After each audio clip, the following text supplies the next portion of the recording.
오늘 이 말씀은 이사야의 말씀 중에 이제 바벨론에 대한 어떤 저주의 말씀들이 이렇게 언급이 됩니다.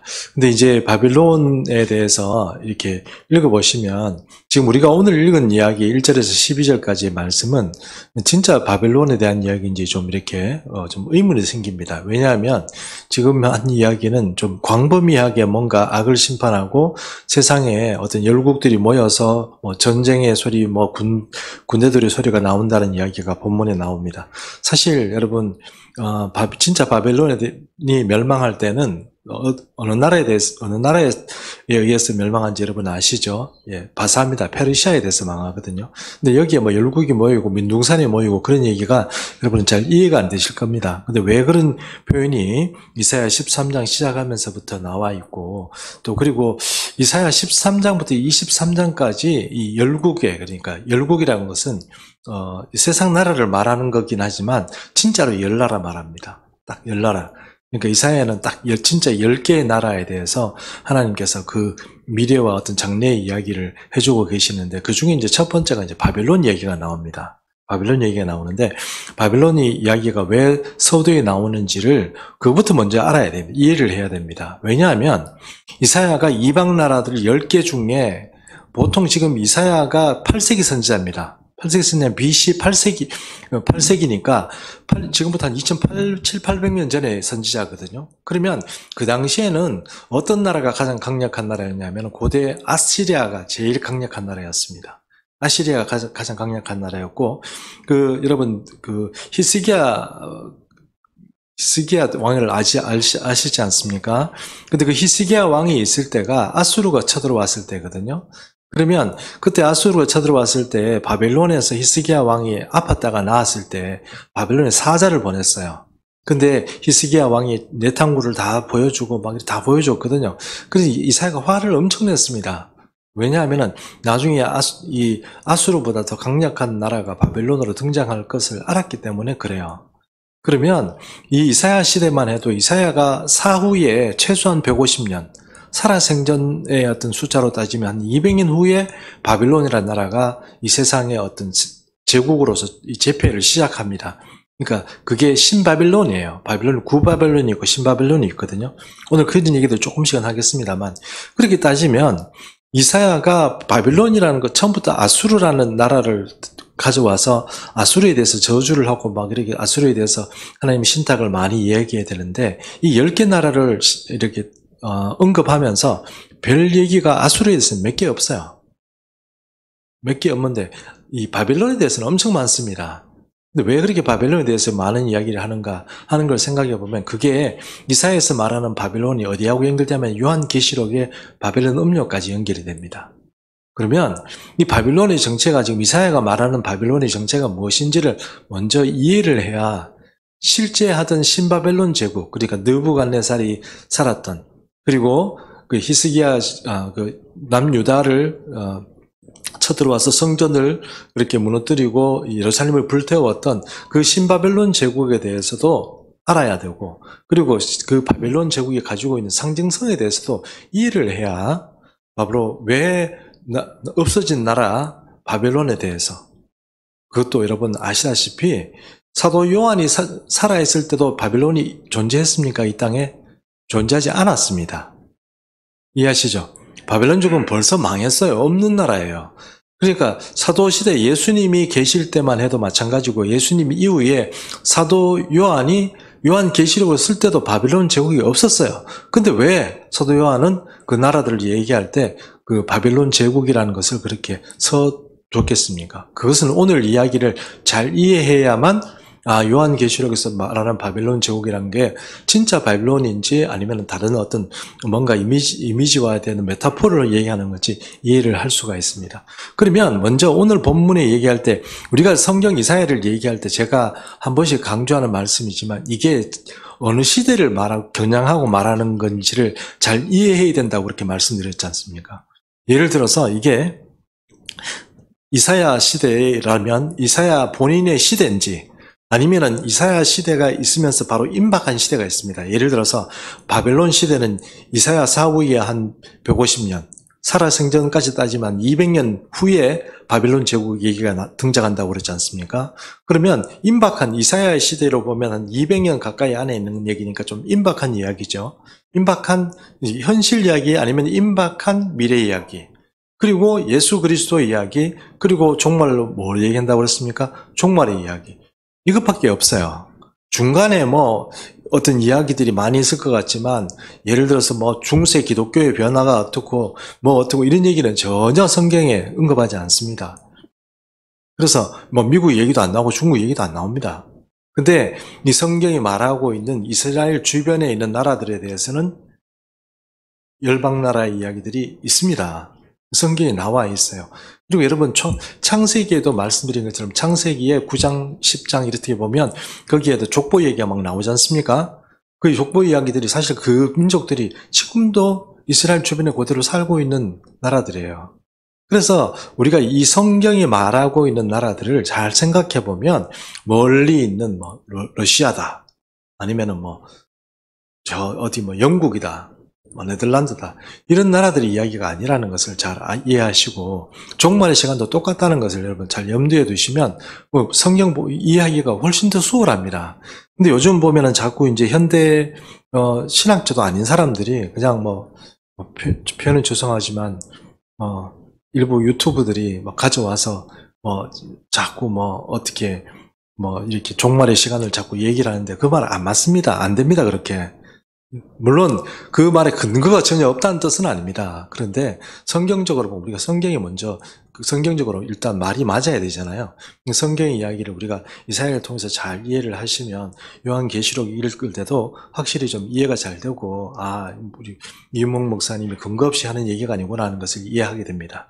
그런데 또 오늘 우리가 13장을 읽지 않습니까? 13장에서 23장까지 아까 말씀드린 대로 10개 나라에 대해서 심판에 대한 이야기를 한다고 그랬는데 그 처음에 바벨론이 나오고요. 그리고 바벨론 나오는데 오늘 또 1절에서 12절 말씀을 읽어보니까 실제 바벨론에 대한 이야기가 없어요.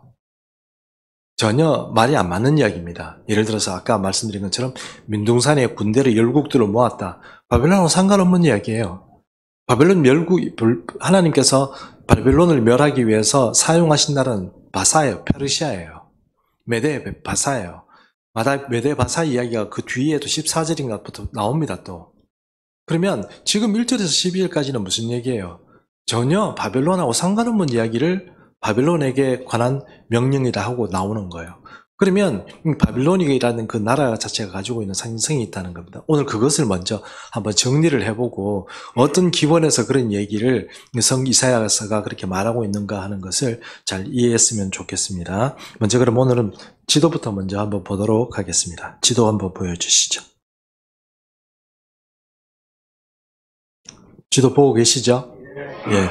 이게 지금 어디 지도라는 걸 아시죠? 이게 지금 하얀색으로 되어 있는 게 지금 성경에서 주로 이야기하고 있는 10나라들의 좀 범주에 들어가는 나라들입니다.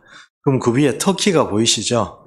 터키, 이제 조금씩 한 번씩 그래도 한번 봅시다. 왜 그러냐면, 이게 이제 앞으로 우리가 이렇게 10나라 얘기를 하면, 이게 어디 있는구나 정도는 알아야 되잖아요.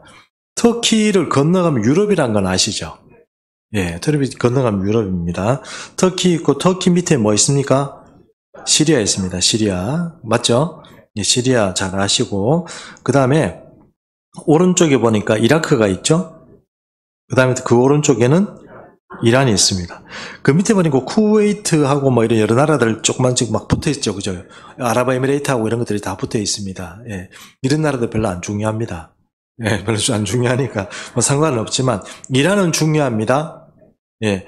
시리아도 중요합니다. 이라크도 중요합니다. 이라크도. 그러니까 이런 나라들이 어디에 있구나 하는 것을 좀 알았으면 좋겠고, 사우디아라비아 나오죠. 사우디아라비아 조금 중요합니다. 조금 중요합니다. 그 밑에 아주 오만한 나라도 보입니까?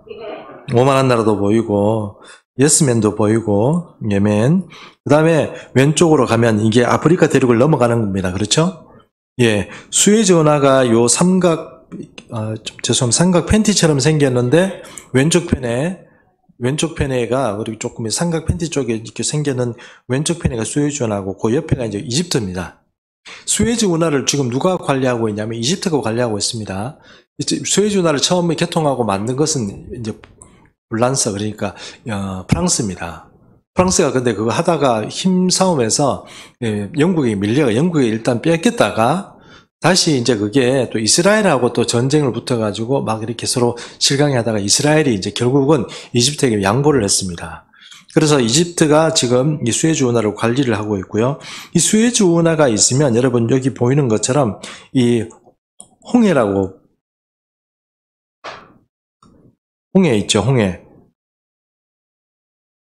그 밑에, 그러니까 이집트 옆에 있는 바다, 조그마한 사이길로 이렇게 그 길이 바다 있지 않습니까? 여기 홍해거든요. 이 홍해하고 이 위에 지중해가 보이시죠? 예, 지중해 그 바다입니다. 지중해 큰 바다, 아프리카 위쪽에 있는 지중해 바다. 이 지중해 바다하고 홍해를 이렇게 연결돼서 밑으로 내려오면 대서양으로 나오는 거예요. 그 만약에 이 수에즈 운하가 없으면 어떻게 됩니까? 유럽에서 대서양으로 나오기가 굉장히 힘들겠죠? 그래서 수에즈 운하를 통해서 그렇게 오는 겁니다. 인도양입니까? 죄송합니다. 예, 예, 인도양입니다. 예, 인도양입니다. 예, 그리고 이제 박경인 집사님 없으면 안 되겠습니다, 우리가. 예, 그리고 왼쪽에 리비아 보이시고요. 그 다음에 조금 이렇게 튀는 나라가 중간에 사이에 끼어 있죠, 알제리 사이에. 예, 튀니지, 예, 조금 튑니다, 거기가. 이제 황구가 좀 나와 있고, 튀니지 있고, 알제리 있고, 그 다음에 모로코가 아프리카 북단의 왼쪽에 나라에 있습니다. 그 건너가면은 뭡니까? 스페인입니다. 그 스페인하고 모로코하고는 굉장히 해협이 가까이 있습니다. 예, 물살이 좀 세다고 합니다. 예. 그래서 막 건너가고 이런 건 아닌데, 그래도 어쨌든 좀 큰 배들은 좀 다니고 이렇게, 옛날에 이슬람 사람들이 전쟁할 때 이 스페인 쪽에 많이 건너갔거든요. 근데 유럽이 중간에 이렇게 뭐 로마도 있고 이러는데 그 건너뛰면서 스페인 쪽에 많이 진출했는데, 그때 모로코 이 북단하고 그 다음에 스페인 쪽, 이쪽이 그 이슬람한테 많이 점령이 됐었습니다. 그래서 스페인에는 지금도 이슬람의 어떤 흔적들이 많이 남아 있다고 그렇게 얘기를 합니다. 어쨌든 이 그림을 잘 보셨죠? 보시면, 자, 여기에 지금 현재 있는 나라들이잖아요? 현재 있는 나라들인데, 이 민족들이 조금씩 이동하고 뭐 혼합되기는 했지만, 일반적으로 봐서 창세기 9장 10절, 창세기 10장에서 말하는 그런 민족들의 기원이 전부 다 어떻게 해요? 그대로 있다고 보시면 됩니다. 그리고 주요 종족들이. 근데 터키하고 이란 이쪽은 조금 이제 좀 달라집니다. 예를 들어서 이란 같은 경우에는, 우리가 흔히 말하는 중동 사람이라고 말하기가 좀 곤란합니다. 이 사람들은 아리안족입니다. 아리안족은 인도 사람들하고 좀 비슷하거든요. 인도 사람들하고 비슷한 그 종입니다. 그리고 독일 사람들이 아리안 민족이 뭐 이렇게 얘기를 하잖아요. 그렇게 얘기합니다. 네, 그래서 독일 사람들도 이제 뭐 아리안 민족을 이렇게 해서 유대인들을 괴롭히는 어떤 그런 어떤 뭐 계보를 따지는 어떤 그런 유명한 이야기가 바로 아리안 민족이다, 뭐 이렇게 나오는 건데, 바로 이란이 바로 그렇게 아리안 민족입니다. 그래서 이란은 자기들 보고 중동 사람 이렇게 하면 굉장히 기분 나빠합니다. 왜요? 자기들은 민족이 틀리다는 거죠. 예, 그렇게 하는 것입니다. 일단 현대 지도를 이렇게 잘 보시면, 이스라엘이 좀 밑에 너무 조그만하죠? 예, 잘 안 보이시죠? 예, 조금 나옵니까? 예, 지금 이스라엘 옆에 요르단 보입니까? 요르단이 옛날에 모압, 암몬 있죠? 그죠? 모압, 암몬 요 사람들 땅입니다. 그래서 지금 요르단하고 싸울까요? 안 싸울까요? 싸웁니다. 사이 안 좋습니다. 예, 그 웨스트뱅크 지역이라고 있습니다. 골란고원이라는 지역이 있거든요. 그쪽에서 지금 많이 싸우는데, 거기에 이제 그 요르단 국경 쪽에 있는 저기 땅이에요. 그래, 요르단하고 말이 조금 하여튼 뭐 좀 안 좋은 땅이 그쪽이다 보시면 됩니다. 자, 어쨌든 그 위쪽에 시리아하고도 사이 안 좋겠죠? 이집트하고는요. 이집트하고는 뭐 옛날에 그 애굽 탈출할 때 전만 해도 그래도 조금 그 고대 어떤 왕족 시대에 보면 그 이집트하고는 좀 그래도 친한 편이었는데, 따지고 보면 이집트하고도 안 좋습니다. 왜냐하면은 중동 전쟁이 있을 때마다 누가 앞장섰냐면은 이집트가 앞장섰거든요. 이집트는 그래도 지금 우리나라 지금 K9 자주포 사가고 막 이러잖아요. 모르시는구나. 예, 우리 K9 자주포 사가고 막 이러거든요. 지금 뭐 어떤 이집트가, 근데 그게 사기다 뭐 얘기도 있고 막 이렇습니다. 어쨌든 그 K9 자주포 사가고 이렇습니다. 우리 무기 많이 생산돼가지고 팔았는데 지금 보면 우리나라의 포터가 시리아 뭐 이쪽에 많이 나가가지고 아프리카 북도 나가가지고 포터 아시죠? 트럭 말입니다. 나가가지고 그 사람 싣고 다니거나 짐 싣고 다니는 게 아니고 거기 뭐 어디 실어 다닙니까? 무기 실어가지고 예, 무슨 옛날에는 그 도요타하고 뭐 이런 그 미쯔비시 뭐 이런 차가 잘 쓰였는데 요즘은 포터가 워낙 가성비가 좋고 힘도 좋고 그래가지고 포터 짐칸에다가 무기 많이 실어가지고 우리 다닌다고 합니다. 예, 하는데 어쨌든 뭐 지금 대한민국 무기들이 차도 그쪽으로 많이 나가고 어쨌든 뭐 우리 이대용 목사님 잘 아시겠죠? 네, 그래서 이제 그쪽으로 나가서 이렇게 많이 한다고 합니다. 어쨌든 이 동네 자체가 시끄럽습니다. 그리고 종말의 시간이 올수록 우리가 주목해야 되는 그런 사건들이 많이 일어날 소지가 많은 곳도 이쪽 땅입니다. 이해하시죠? 네, 좋습니다. 그리고 그 다음 지도를 한번 보겠습니다. 그 다음 지도는 고대 아시리아 지도입니다. 그 이사야가 예언을 할 당시, 그러니까 8세기쯤만 해도 그때 가장 강력한 나라가 아시리아였습니다. 제국 아시리아였죠. 아시리아 제국이 가지고 있는 영토를 한번 보십시오. 볼 때는 이쪽 지도를 볼 때는 항상 뭘 중심으로 봐야 되느냐면 지중해가 어디 있는지를 보셔야 돼요. 지중해 보이시죠? 예, 주중에 봐요. 옆에 뭐, 시리아도 있고, 뭐, 위쪽으로 올라가면 터키도 있고, 이렇게 돼 있으니까, 지중해 중심으로 보시면, 아수르가 이제 자수 제국이 얼마나 큰 나라로서 이렇게 자리했는가 하는 것을 알 수 있습니다. 이란도 아수르 제국에 들어가 있죠. 예, 이라크, 시리아, 터키 이쪽 다 지금 보면 이 바빌론 아수르 제국에 들어가 있습니다. 8세기 때만 해도 아수르 제국이 아주 거대 제국을 이루었습니다. 그러면 그 다음 지도 한번 볼게요.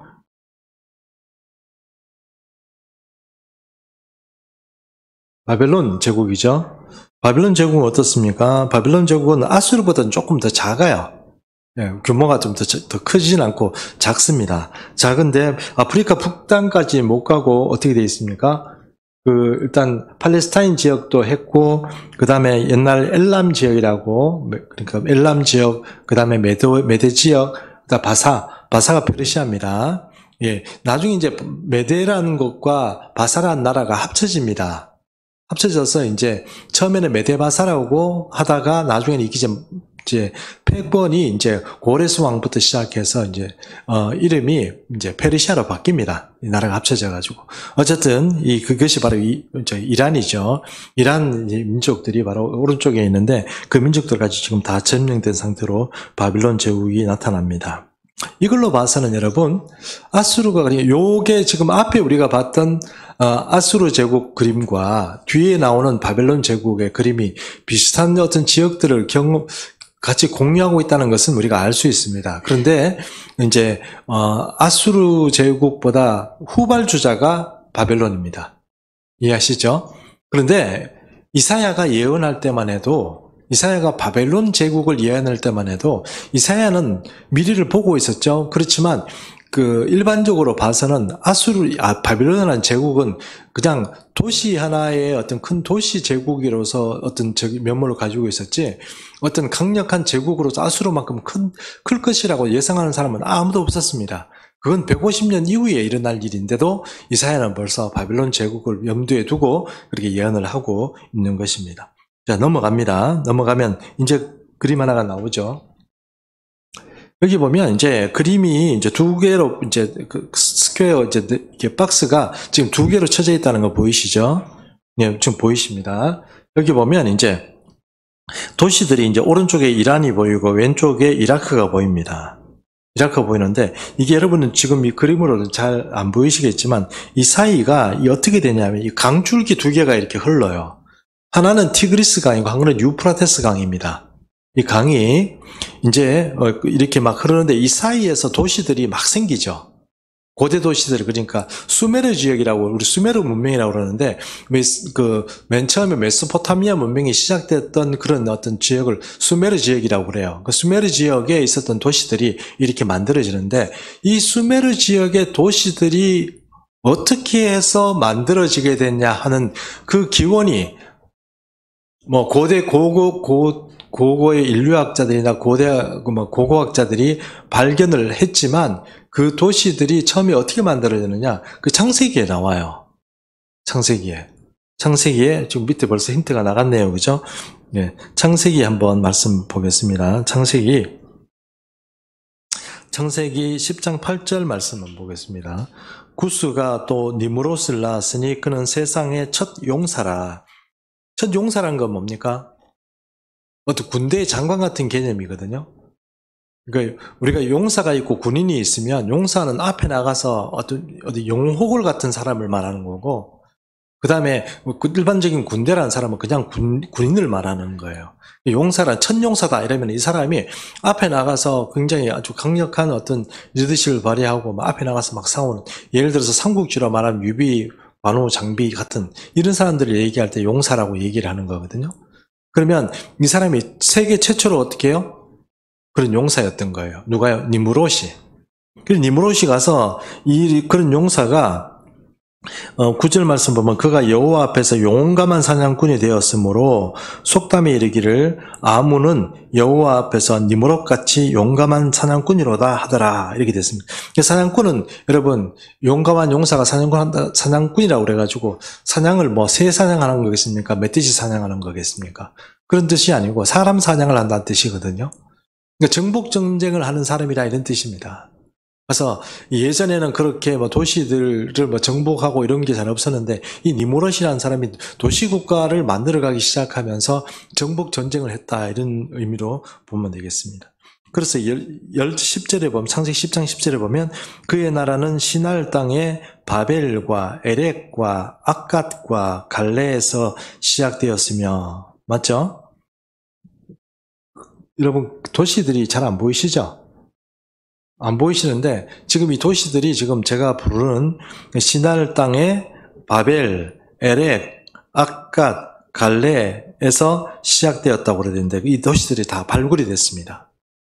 됐고 그 다음에 그가 그 땅에서 아수르로 나아가서 아수르 지역으로 나아갔다고 그래야 되는데 아수르 지역은 조금 이따 제가 설명하겠습니다. 아수르 지역에 나아가서 니느웨 성경에서 많이 들으셨죠?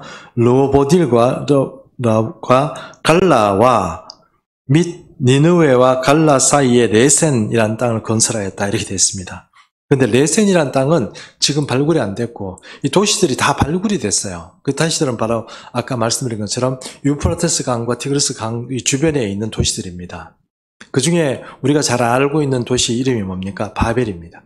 그렇죠? 그리고 이 우르라고 아시죠? 갈대아 우르라고 하셨습니다. 갈대아 우르는 왜 갈대아 우르냐면, 만약 경주 이렇게 얘기하면, 광주 이렇게 얘기하면, 광주가 우리나라에 경기도 광주가 있고, 전라도 광주가 있지 않습니까? 그렇게 얘기할 때, 전라도 광주를 얘기하면 전라도 광주 이렇게 얘기하는 것처럼, 이 우르라고 얘기할 때, 그 우르라는 땅이 어디에 있는 거냐 하는 것을 얘기할 때는 갈대아 우르라고 얘기합니다. 갈대아 우르는 갈대아 지방의 우르라는 뜻이거든요. 자, 지금 그림 보시면, 위쪽이 있고 밑에 박스가 있는데 이 위에 박스가 바로 이 누구냐 하면 이 바로 니무롯이 주로 건설했는데 밑에보다 위쪽으로 가서 건설하는 게 많아요. 보면은 이 지역이 아수르 지역이에요. 나중에는 위쪽은 아수르 지역이 돼요. 밑에는요 바벨론 지역이 돼요. 그러면 이게 이제 아수르 지역이 되고 바벨론 지역이 되는데 처음에는 이 모든 이 두 개 지역이 다 합쳐서 뭐라고요? 고대 바벨론 지역이었어요. 고대 바벨론은 누구부터 시작이 됐다고 기원을 보면 좋겠어요? 니무롯부터 기원이 됐다고 보시는 게 좋아요. 그러면 왜냐하면 니무롯이 처음에 아까 우리가 성경에서 말한 것처럼 그런 도시들을 만들었기 때문에 그래요. 그래서 결론적으로 얘기하면 이 고대 바빌론 지역이 이렇게 있었는데 또 조금 이제 다르게 얘기하면 고대 바빌론 지역의 중심지는 이 바벨이라는 오른쪽 스퀘어, 그러니까 오른쪽 박스 약간 밑에 보면 바빌론 나오죠? 보이십니까? 그쪽이 바로 고대 바빌론의 중심지예요. 고대 바벨론 중심지고 밑에 있는 빨간색 여기는 이제 갈대아 지방이라고 얘기하는데 이게 유대 백성들을 그렇게 막 불태우고 했던 느부갓네살이 집권했던 그 신바벨론 제국의 그 중심지예요. 그렇게 일뜻은 신바벨론 제국이든지 구바벨론 제국이든지 이 제국 자체가 가지고 있는 그런 어떤 수도권은 바로 바벨이에요. 바벨. 물론 이제 바벨이라는 나라 그 도시 자체가 성장하기 전에는 갈대아 우르나 아니면 우룩 이런 데가 뭐 고대 뭐 유물 같은 거 이렇게 나와 보면 더 많이 나오지만 사실은 이게 바벨이 더 많이 나와야 돼요. 왜냐하면 바벨은 페르시아한테 망할 때 완전히 깡그리 그냥 없애버렸어요. 고대 유물을 다 없애버렸어요. 그렇기 때문에 바벨에서는 유물이 많이 안 나와요. 근데 사실은 고대 중심지들이 신바벨론도 그랬고 구바벨론도 그랬고 바벨이 많아야 돼요. 하다못해 바벨탑도 구바벨론이 세웠던 그러니까 우리가 성경 창세기 11장에 나오는 바벨탑이 있고요. 그 다음에 그것을 보존해가지고 나중에 그 위에 더 씌우기를 해가지고 또 누가 만들었냐면은 느부갓네살의 후기에 또 만들어요. 어쨌든 바벨탑이 그렇게 처음에 만들어졌을 때만 해도 아주 거대하게 그렇게 만들어졌는데 그것이 출발이 바로 바벨이라는 뜻이에요.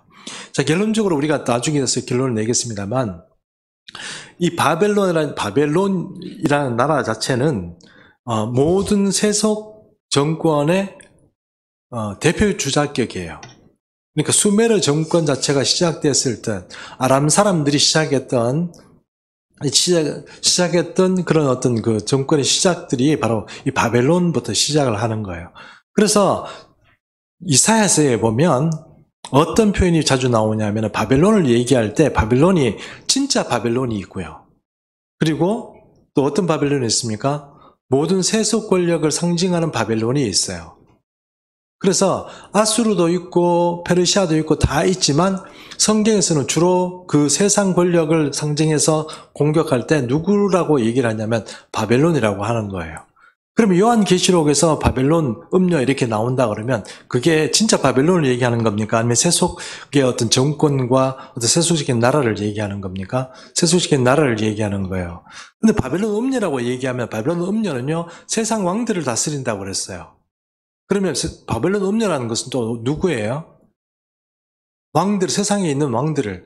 그러니까 아주 이사야에 나오는 얘기를 하면 우리가 현대판 어떤 지도로 봤을 때는 아까 하얀색으로 나오던 나라들의 그것을 통합하는 어떤 그런 왕으로서의 어떤 음녀, 음녀라고 그 사람이 진짜 여자라겠습니까만 어떤 그런 상징성을 가지고 있는 게 바벨론 음녀다. 이렇게 표현할 수가 있는 거예요. 그래서 바벨론이라는 것이 상징성을 가지는 경우도 있고, 그리고 실제 바벨론을 말하는 경우도 있고, 그리고 이사야에서 말하는 실제 바벨론은 신바벨론이다. 그러니까 느부갓네살이 있었던 신바벨론이다. 이렇게 이해할 수가 있다는 것입니다. 그럼 오늘 1절에서 12절까지 읽었는데요. 이 말씀에서 나오는 그 바벨론은 실제 바벨론입니까? 아니면 상징성을 가지는 바벨론입니까? 상징성을 가지는 바벨론이에요. 왜냐하면 이 표현들을 잘 보면 그렇습니다. 여호와의 날이라는 표현이 나와요. 여호와의 날. 근데 여호와께서 분노하는 하루 한 날을 정해서 얘기하는데 물론 바벨론에 대해서 하나님께서도 갚으시긴 하겠지만 주로 여호와의 날 이렇게 표현하는 것에 보면 종말의 시간들을 많이 얘기합니다. 그러면 종말의 이야기는 오늘 1절에서 2절까지 말씀 보면 여호와께서 군대를 일으켜서 그것도 한두 나라가 아니고 열국을 일으켜서 전쟁을 도모하는 그런 이야기가 오늘 1절에서 12절까지 나와요. 결국은 바벨론이라는 그 세력을 부수기 위해서 열국이 동원은 돼요. 그리고 그 열국은 그냥 그 주변에 있는 나라들만 아니고 땅끝에서 나왔다 이런 얘기도 해요. 그런 거 보면은 먼 나라들, 그러니까 아마 지금 종말의 시간에 보면 전 세계에서 이렇게 나라들이 모이는 걸로 봐요. 왜냐하면 예전에 보통 다른 성경의 이야기로 만약에 어느 나라에서 누가 온다 그러면 그 나라 이름들이 나와요. 그런데 명확하게 그 나라 이름들이 안 나오는 왕들이 있어요. 그 나라는 사실 그 당시에는 명확하게 누구라고 얘기하기 규정해서 말하기가 곤란한 왕들이에요.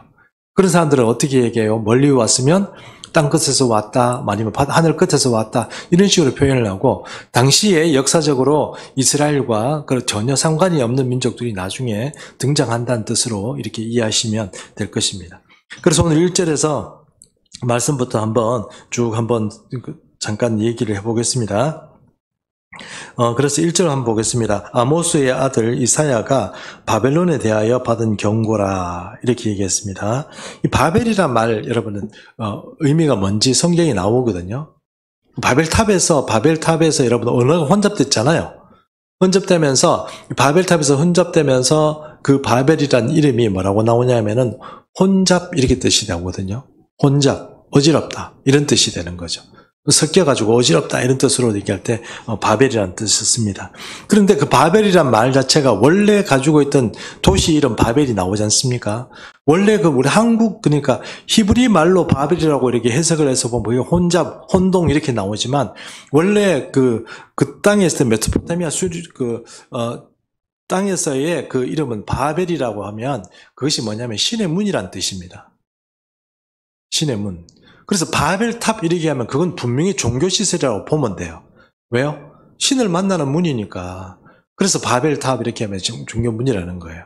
그래서 이 바벨탑이라는 것이 바로 이제 그렇게 해서 그 만들어졌고 그것이 이제 메소포타미아 지역에서 아주 높은 그런 지역을 그렇게 종교로서 그렇게 오다가 이제 하나님께서 창세기 11장에 혼잡시켜서 그래 그 바벨탑이 무너지게 된다 하는 것입니다. 그리고 이제 구시대 바벨론에서부터 시작해서 이 바벨탑이 만들어졌을 거로 보는데 창세기 11장과 12장 사이에 보면 바벨탑으로 인해 가지고 이 세계가 70족속으로 갈라져요. 70족속으로. 그럼 제가 여러분 이사야 강의를 하거나 어떤 강의를 할 때 숫자를 조금 이렇게 써요. 근데 예를 들어서 70족속이라면 그게 우리가 만들어낸 얘기가 아니에요. 성경에 나오는 이야기예요. 근데 그거를 조금 우리가 분명히 인지를 하는 게 좋아요. 왜냐하면 온 세계의 민족들이 몇 민족이냐 얘기하면 지금 사실 말하기 곤란하죠. 민족들이 하도 많이 갈라졌기 때문에. 그렇지만 뭐 이렇게 좀 짬뽕도 생기고 이러다 보니까 좀 이렇게 많이 안 갈라졌겠습니까? 그러나 그 기원을 따질 때는 70족속으로 보는 게 맞아요. 그래서 여러분 족보란 게 있잖아요. 족보란 게.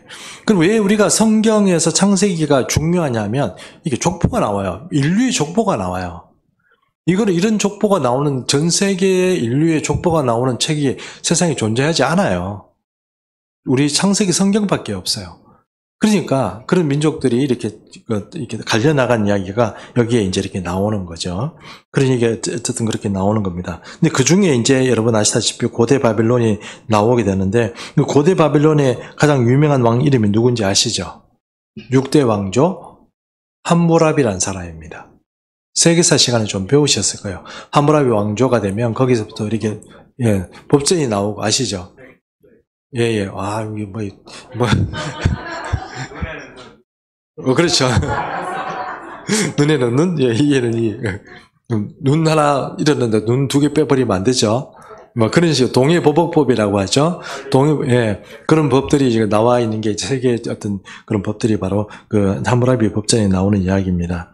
그 함무라비 법전의 이야기가 이제 세계의 어떤 법전이 최초의 법전이다 이렇게 얘기하는데 사실 그게 우리가 성경적으로 보면 그게 그렇다 이렇게 얘기가 좀 하여튼 곤란하죠. 왜 그런 얘기는 왜냐하면 그 하나님의 나라 백성들이 또 따로 있으니까요. 어쨌든 그렇게 해서 넘어가고 1절을 그렇게 해서 넘어가겠습니다. 그리고 넘어가기 전에 참 두 번째 신바벨론 제국은 누가 가장 유명합니까? 느부갓네살입니다. 느부갓네살은 제가 아까 다시 말씀드렸지만 이 사람들이 이 바벨탑에 대해서 오해를 하는 게 뭐냐면 느부갓네살이 지었다고 이렇게 얘기를 해요. 그러면 느부갓네살이 지었던 거하고 성경하고 연대가 안 맞아요. 이해하시죠? 그런데 느부갓네살이 바벨탑을 지을 때 느부갓네살이 그 바벨탑을 다시 복원할 때 지을 때 보면 고대 최초의 바벨탑의 모양 위에 더 씌우기를 했어요. 이해하시죠? 더 씌우기를 했다는 것이 이제 나중에 이제 그게 그 돌에 새겨진 게 나옵니다. 그래 나와가지고 이제 그게 여기에 이제 더 씌우기를 했구나 하는 것을 이제 사실을 알게 되는데, 근데 일반 사학자들은 어떻게 얘기하냐면 느부갓네살이 바벨탑을 만들었다 이렇게 얘기해가지고 창세기의 기록을 인정하지 않는 경우도 좀 있어요. 근데 우리는 그 성경을 믿으니까 느부갓네살도 현존한 인물이지만 바벨탑도 현존한 인물이고 거기에 그 기원에 니무롯이라는 사람이 있었다는 거, 그걸 우리가 좀 잘 이해할 필요가 있는 것이죠. 어쨌든 이 느부갓네살이 바로 이제 신바빌론의 어떤 그 거두가 되고, 그래서 그 느부갓네살이 지금 남유다를 쳐들어와서, 그죠? 아시죠? 예, 남유다를 정복하고 그 성전을 불태웠던 인물이 바로 느부갓네살입니다. 자, 그렇기 때문에 하나님께서 이 바벨론이라는 그 자체가 이 이스라엘 민족, 그러니까 특별히 유대 민족을 성전을 부숴버리고 이런 거기 때문에 앞으로의 세계에서 성전을 부수고 앞으로의 세계에서 이스라엘 그 믿는 사람들을 괴롭히는 어떤 적대 세력을 누구라고 규정합니까? 바벨론 세력이라고 그 메타포를 그렇게 규정을 하는 거예요. 그 성경에서 요한계시록에도 바벨론 이렇게 말 나오는 것은 바로 그런 의미에서 이 적대, 그러니까 세상 세속적인 어떤 권력을 가진 존재들을 얘기할 때 바벨론이라고 얘기를 하는 겁니다.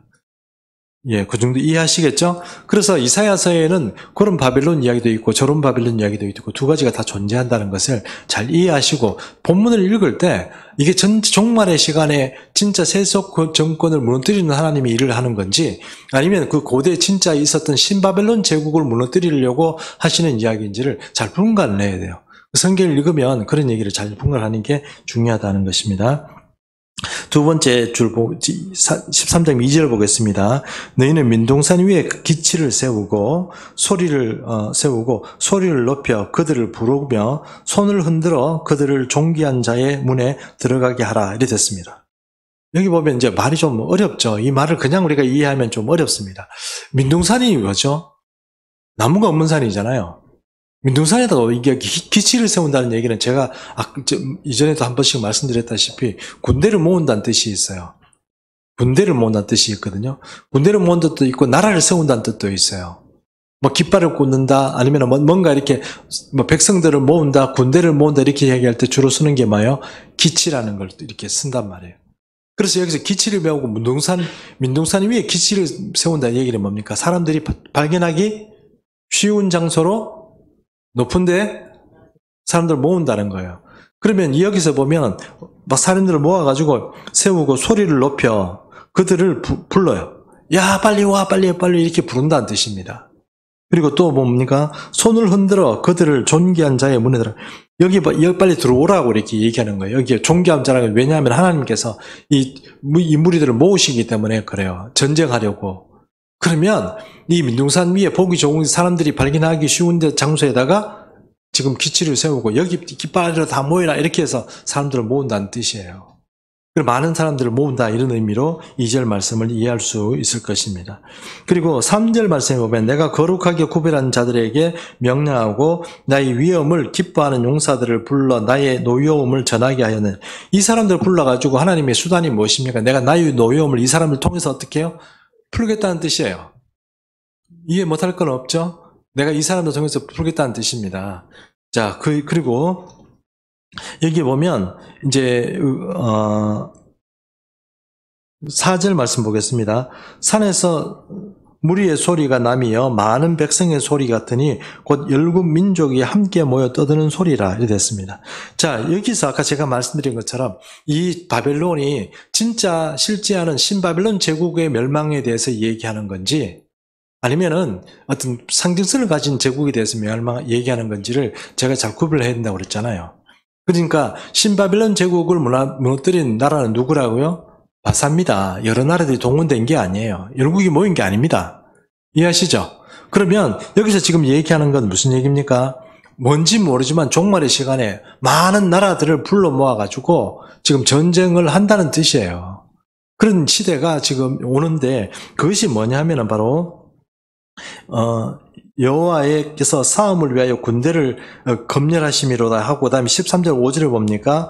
13절 5절에 그 모인 열방 사람들에 대해서 설명을 더 추가하고 있는데 어떤 얘기가 나옵니까? 무리가 먼 나라에서 왔다고 되어 있어요. 먼 나라들. 제가 말씀드렸죠? 먼 나라라고 그냥 예를 들어서 바사 사람이 왔다, 엘람 사람이 왔다 이렇게 표현을 한 게 아니고 어떻게 해요? 먼 나라에서 왔다고 그래요.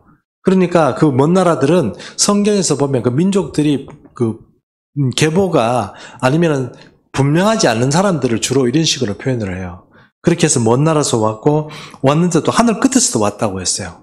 하늘 끝에서도. 근데 이제 이거를 신학자들은 이제 이 말들을 이제 1절에서 12절 중에 보면 이 말씀들을 친바벨론 제국의 멸망에 대해서 자꾸 대비를 하려고 자꾸 해석을 하고, 제가 주석을 찾아보면 그런 얘기 많이 하거든요. 말이 잘 안 맞아요. 끼워 맞춰요, 자꾸. 그럼 그렇게 할 필요 없는데, 우리가 모르는 건 모른다 그러고, 그러면 먼 나라에서 왔는갑다, 이렇게 하면 되는데, 그걸 먼 나라에서 왔으니까 어디서 왔을 것이다, 이렇게 막 얘기하면 좀 답이 없거든요. 어떻게 알아요, 누가? 그러니까 그냥 먼 나라에서 왔다, 이렇게 먼 나라의 열국들이 모이는구나. 그러면 지금까지 알고 있었던 우리가 아까 봤던 현대에 있었던 여러 주변의 나라들 중에 많은 나라들이 지금 모여가지고 전쟁을 지금 하려고 하는구나 하는 정도를 이해하시면 될 것 같습니다. 그리고 곧 여호와 그의 진노의 병기라 온 땅을 어떻게 해요? 멸하라 함이로다 돼 있죠. 그러면 여러분 온 땅이라고 얘기하면 주로 바벨론 제국을 얘기해야 되는데요. 바벨론이 아니고 지금 목표는 뭡니까? 온 땅이에요. 그러면 바벨론 제국 자체, 신바벨론 제국 자체를 무너뜨리는 건 여러분 잘 생각해 보세요. 바사 제국이 바벨론 제국을 쳐들어갔을 때 바벨론 철옹성이었어요. 그럼 바벨론 제국이 무너진다는 것은 온 땅이 아니고 바벨론 그 도시 자체가 진짜로 철옹성이기 때문에 바사와 메대가 연합군을 이루어서 계속 바벨론을 공격했을 때 그게 쉽게 안 무너졌어요. 너무 철옹성이에요. 공격할 방법이 없었어요. 그래 그 이야기를 하려면 그게 다니엘서에 나오는 이야기거든요. 아시겠죠? 다니엘서에 나오는 이야기인데 그건 나중에 얘기를 하도록 하고 거기에 보면 이제 그 철옹성이기 때문에 밖에서 외부에서 공격이 안 돼요. 그러면 여러분 멸한다 이러면 바벨론을 멸하는 게 신바벨론 제국에 멸하는 거지 온 땅을 멸한다는 말이 안 맞아요. 이게 이제 목표 자체가 틀린 거예요. 그래서 이게 지금 또 그런 의미가 있고 그 다음에 6절, 7절, 8절은 보세요. 너희는 애굽할지어다 여호와의 날이 가까웠으니 전능자에게서 멸망이 임할 것임이라. 그러면 모든 손의 힘이 풀리고 각 사람의 마음이 녹을 것이라. 그들이 놀라며 괴로움과 슬픔에 사로잡혀 해선이 임박한 여자같이 고통하며 서로 보고 놀라며 얼굴이 불꽃 같으리로다. 얼굴이 불꽃 같다는 뜻은 무엇입니까? 너무 놀래가지고 얼굴이 지금 흥분해가지고 정신을 못 차린다 어떤 그런 의미로서 얼굴이 불꽃 같다 그런 얘기를 쓰는 거거든요. 결론적으로 얘기하면 어떤 이야기입니까? 여호와의 날이 왔다는 거예요. 여호와의 날 자체는 신학자들마다 조금씩 설명이 틀리긴 하지만 일반적으로 예언서에서 말하는 여호와의 날은 종말이에요. 종말의 때를 얘기하는 겁니다. 그래서 하나님께서 이렇게 종말의 때를 가지고 와서 바벨론 제국 자체를 없앤다고 그러는데 그 바벨론 제국을 없앤다는 것은 신바벨론 제국을 없애는 게 아니고 바벨론 제국이 상징하고 있는 그 상징성 자체를 그리고 세속 권력 자체를 없앤다 이런 얘기로 보시면 될 것입니다. 그리고 13절 9절 보십시오. 보라 여호와의 날 곧 잔혹하게 분냄과 맹렬히 노하는 날이 이르러 땅을 황폐하게 하며 그 중에서 죄인들을 멸하리니 맞죠? 적군을 멸하고 그냥 누구를 죽인다는 게 아니고 누구를 멸한다고요?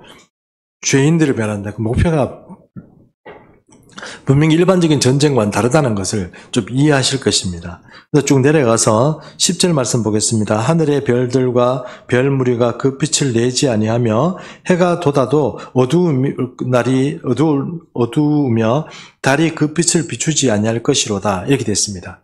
13장 10절도 아주 중요한 말입니다. 우리 생각에는 별거 아닌 것 같지만 이거 세 가지로 얘기할 수 있다고 합니다. 제가 세 가지 얘기를 하면 첫 번째는 여호와의 빛이 비추지 않는다 이런 식으로 생각하면 됩니다. 하나님께서 다스리는 어떤 이 세계에서 여호와의 빛이 비추지 않는다. 여호와의 빛이 없으니까 세상이 어두워진다. 이렇게 알레고리하게 해석할 수도 있어요. 두 번째는요. 이게 이제 지금까지 모든 우상들이나 어떤 세계들이 가지고 있는 종교에는 반드시 이 1월 성신이 같이 돌아가요. 정말해서 별 이야기들 이런 얘기들을 많이 나오거든요. 예를 들어서 이슬람 같은 경우에는 뭡니까 여러분? 상징이 뭐죠? 달인데 어떤 달입니까? 초승달이잖아요. 그러니까 모든 종교 우상에는 여러분 이 세상의 기후나 별자리 이런 거하고 다 연관이 되어 있어요. 그럼 그게 어두워진다는 얘기는 뭡니까? 모든 우상들의 어떤 그런 상징들이 지금 다 어두워진다는 얘기고. 세 번째 저는 이게 맞다고 생각하는데 진짜로 어두워지는 거예요. 진짜로 세상이 해가 떠도 해가 보이지 않고 별자리가 보이지 않을 정도로 세상이 진짜로 어두워지는 거예요. 세상이 뭐 때문에 그렇게 어두워진지는 저는 잘 모르겠습니다만 세상이 진짜로 어두워진다는 의미에서 지금 이 말을 했다고 생각해요. 왜냐하면 이 세상이 진짜 어두워진다는 얘기가 성경에 곳곳에 나와요. 예를 들어서 첫 번째 한번 볼까요? 첫 번째 예수님께서 이 말씀 중에 종말이 되면 세상이 어떻게 됩니까? 어두워진다고 그랬어요. 세상이 어두워진다고 그래서 종말의 시간에 세상이 어두워진다고 예수님이 말씀하셨거든요. 제가 이 말씀을 찾아보지는 않았지만 마태복음 24장이나 25장에 보면 그 얘기가 분명히 나와요. 세상이 어두워져요. 그리고 또 하나 요엘서에 보면 요엘서 2장 1절에 보면 제가 한번 읽어보겠습니다. 요엘서 2장 1절과 2절 한번 그냥 제가 읽겠습니다. 시온에서 나팔을 불며 나의 거룩한 산에서 경고의 소리를 질러 이 땅 주민들로 다 떨게 할지니 이는 여호와의 날이 이르게 됨이니라. 이제 임박하였으니 곧 어둡고 캄캄한 날이요 짙은 구름이 덮인 날이라. 새벽빛이 산 꼭대기에 덮인 것과 같으니 이는 많고 강한 백성이 이르렀음이라. 이와 같은 것이 옛날에도 없었고 이후에도요 되도록 없으리로다. 이 말이 요엘서에 나와요. 요엘서의 말씀을 얘기할 때 제가 말씀드렸죠. 요엘서의 말씀은 그 당대를 얘기하는 거, 미래를 얘기하는 거라고 분명히 말씀드렸죠. 요엘서도 어떻게 얘기합니까? 종말의 시간에 캄캄해진다는 거예요. 세상이 캄캄해진다는 거예요. 그리고 또 근거가 또 있습니다. 뭐냐면 여기 이런 일이 나와요. 여기 보면 별물이라고 나오죠. 몇 절 말씀입니까? 여러분 지금 우리가 보고 있는 게 10절 말씀입니다. 여기 보면 어떤 표현이나 하늘의 별들과 별무리가 이렇게 나오죠. 여기 보면 별무리라는 것이 옛날에는 이게 어떤 것을 말하는 거냐면 오리온 성자를 얘기한대요. 하늘에 오리온 성자 있잖아요. 오리온 성자를 얘기할 때 별무리라고 했답니다. 그렇게 불렀답니다. 그리고 또 다른 성경의 다른 부분에서 그것을 삼성이라고 불렀어요. 삼성 이렇게 불렀대요. 그럼 결국은 그 자체가 별무리 자체가 안 보인다 이렇게 얘기하는 것 자체는 실제로 이 땅이 종말의 시간에 여호와의 날이 임할 때 이 땅이 어떻게 큰 전쟁이 있고 그것도 열국이 다 모여가지고 전쟁을 치르고 또 어떤 뜻이 있습니까? 땅이 어두워진다는 거예요. 실제로 그런 일들이 벌어진다는 거죠. 종말의 시간이 그렇게 된다 하는 것입니다. 그리고 시사야 13장 12절 제가 또 읽습니다. 내가 사람을 11절 제가 먼저 읽습니다. 내가 세상의 악과 악인의 죄를 벌하며 교만한 자의 오만을 끊으며 강포한 자의 거만을 낮출 것이며. 여호와의 날의 특징이 이거예요. 여호와 날의 특징이 뭐예요? 이건 바로 요겁니다. 이 말씀이에요. 여호와 날을 설명할 때 내가 세상의 죄인들이나 악한 자들 이런 사람들을 심판하겠다 하는 게 여호와의 날이거든요. 그 의미예요. 그럼 여러분 우리가 하나님 나라의 복음에 대해서 이렇게 배우시면서 주님께서 이 땅에 재림에 오셨을 때 우리 생각의 기본적인 생각은 어떻습니까? 예수님 오시면 바로 천국 가고 지옥 가고 이렇게 심판한다고 생각했지만 하나님 나라 메시아 예수가 다스리는 나라가 와요. 그러면 거기는 반드시 전쟁이 수반이 돼요.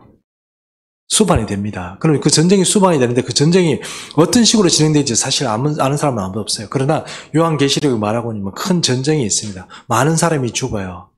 여기에 12절의 말씀이 나오는 것처럼 여기 어떤 표현이 나오냐면 내가 사람을 순금보다 희소하게 하며 인생을 오빌의 금보다 더 희귀하리라. 이렇게 희귀하게 하리라. 이렇게 말씀하셨어요. 사람들이 많이 죽는다는 거예요. 사람이 많이 없어진다는 뜻입니다. 그럼 이 전쟁이 어떻게 벌어지느냐? 요한계시록에 따지면 이 전쟁이 전 세계에서 많이 옵니다. 와서 전쟁을 하는데 그 인구의 3분의 1이 죽어요. 아시죠? 성경에 나오면 3분의 1이 죽습니다. 그 3분의 1은 근데 사실 정관사 드가 붙어요. 그러면 무슨 얘기냐면 그 모인 동원된 수의 3분의 1이니까 그래도 엄청난 숫자가 죽어요. 그러니까 모든 사람이 모든 인류에 지금 한 5억 됩니까? 인류가? 80억. 오늘 오류가 많네요.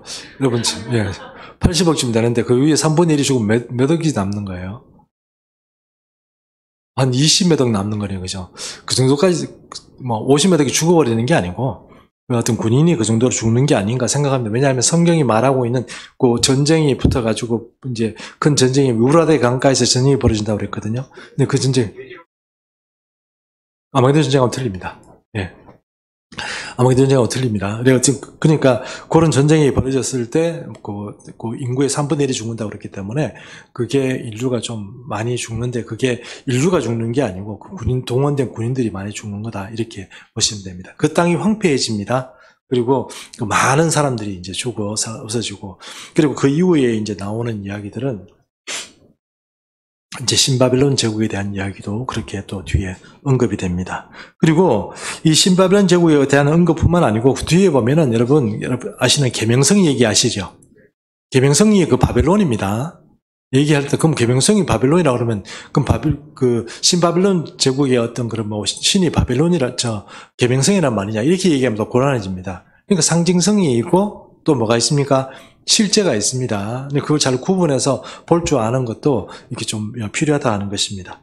자, 그래서 오늘 1절에서 12절까지의 말씀은 바벨론이라는 나라 자체가 이 세상의 어떤 권력을 가지고 있는데 그것이 결국은 여호와의 날에 심판을 받게 될 것이다. 그리고 그 심판을 받게 되는 것이 뭡니까? 큰 전쟁과 같이 맞물려 있다 하는 이야기를 지금 이사야 말씀은 하고 있는 것입니다. 그래서 오늘의 이야기들 대강 결론을 지금 이렇습니다. 바벨론은 세상 악한 나라의 상징입니다. 그렇죠? 저는 그래서 옛날에 그 이사야 강의할 때 악의 축이라고 표현을 했는데 바벨론은 세상 나라의 상징입니다. 그 출발 자체가 니무롯이 그렇게 만들었던 그런 나라들이고 바벨탑이 있었던 그 땅이 바로 이 바벨입니다. 바벨론입니다. 그래서 구바벨론, 신바벨론 할 거 없이 그리고 또 신바벨론은 이스라엘 민족, 특별히 남유다의 민족들을 죽이고 그 다음에 성전을 허물었던 그 민족이 바로 바벨론 민족입니다. 그리고 그래서 바벨론은 세상 악한 나라들의 상징입니다. 믿는 자들의 대적이 있는 그런 상징이라고 볼 수 있습니다. 그리고 이사야서는 신바벨론 이야기도 있지만 원시 바벨론, 그러니까 원시 바벨론이 보여주는 그 인류 최초의 문명이 보여주는 그런 상징성도 함께 이야기하고 있다는 것을 이해하셔야 됩니다. 이사야를 읽을 때 그걸 잘 구분해서 다시 한번 말씀드리지만 읽으셔야 한다는 것입니다.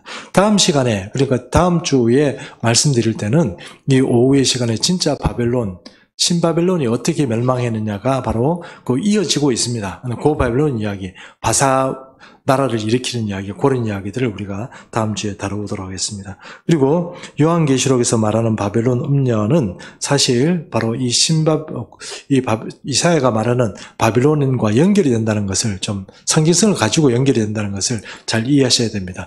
여러분, 지금 바벨론이라는 나라가 없습니다. 맞죠?